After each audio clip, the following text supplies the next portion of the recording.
Точно 10 години се гради новата болница во Штип. Досега се потрошени 30% од средствата, а за нејзино ставање во функција потребни се уште 109 милиони евра. Поставањето на камен темелникот во март 2016 година досега е до фаза на затворен карабин, со делумно ставена фасада и поставени се поголем дел од инсталациите, покажаа најновите анализи на Министерството за здравство. Неколку години во објектов ниту една шајка не е закована.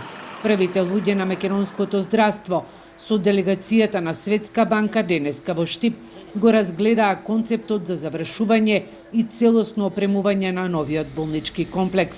Во наредните 2 месеци ќе се направи ревизија на проектот, пошто 3 месеци се предвидени за меѓународен тендер за избор на нова градежна компанија. Ќе работиме со компании со меѓународна репутација и капацитет да ја завршат работата.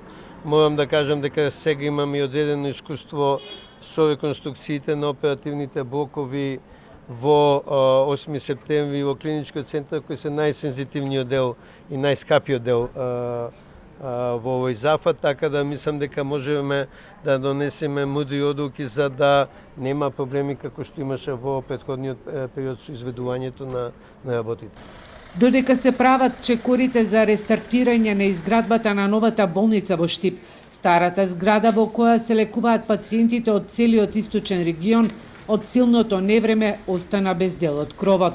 Се чека извештајот од осигурителната компанија за проценката на штетата. Но чекаме извештај од осигурителната компанија и уште една проценка, затоа што после првиот чин од невремето секако се појавуваат и други делови и работи кои треба да се реконструираат. Тоа се однесува на кровот на третиот спрат, каде што е сместено ортопедското оделение и ортопедската сала, како единицата за интензивно лекување и кома центар. Тие се најоштетени бидејќи се останати без кров.